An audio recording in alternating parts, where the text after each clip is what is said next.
عمران خان نے اپنی پوری زندگی اس قوم کے لیے وقف کر دی، لیکن بدلے میں ہم نے عمران خان کو کیا دیا؟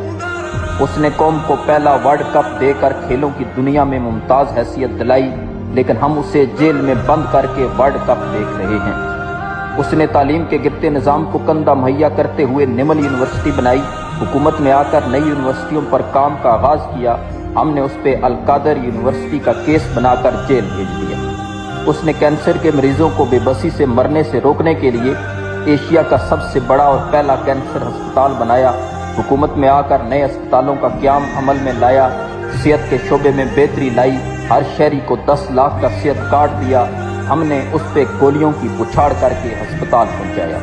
عمران خان نے قوم کو ایشیا کا سب سے بڑا رفاہی پروگرام احساس پروگرام دیا، فٹ پاتھ پہ سونے والوں کو رہائش اور کھانا دیا، کوئی بھوکا نہ سوئے پروگرام شروع کیا۔ غریبوں، بزرگوں، بیواؤں، کسانوں سمیت ہر طبقے کے لیے پیکیجز دیے۔ کورونا آیا تو نقد کیش دیا، مفت دوائیاں دی، ہر موقع پہ قوم کا احساس کیا۔ ہم نے اس پہ تشدد کیا اور کالر سے گھسیٹتے ہوئے گاڑی میں یوں پھینکا جیسے وہ اس ملک کا دہشت گرد ہو۔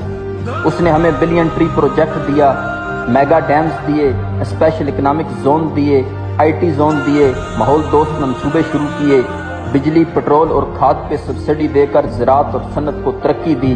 عالمی سطح پہ ہم پہ اربوں جرمانے معاف کروائے، پاکستان کو دنیا بھر میں مثبت تشخص دیا۔ ہم نے اس پہ 200 سے زیادہ مقدمات ڈال کر اسے اڈیالہ جیل کی سی کلاس میں بند کر دیا۔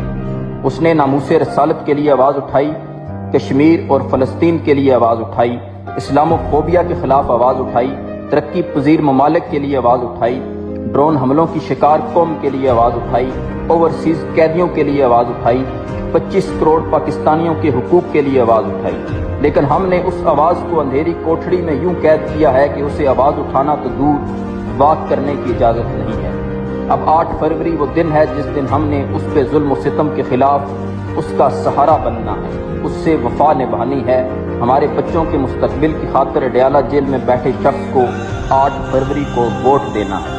آئیے عہد کریں کہ ہم اپنا اور اپنے خاندان اور دوستوں کا ووٹ اسے دلوائیں گے جس نے ہمیں دنیا میں عزت و تکریم دلائی اور پاکستان کو خوشحالی اور ترقی کی راہ دکھائی۔ پاکستان زندہ باد، عمران خان پائندہ باد۔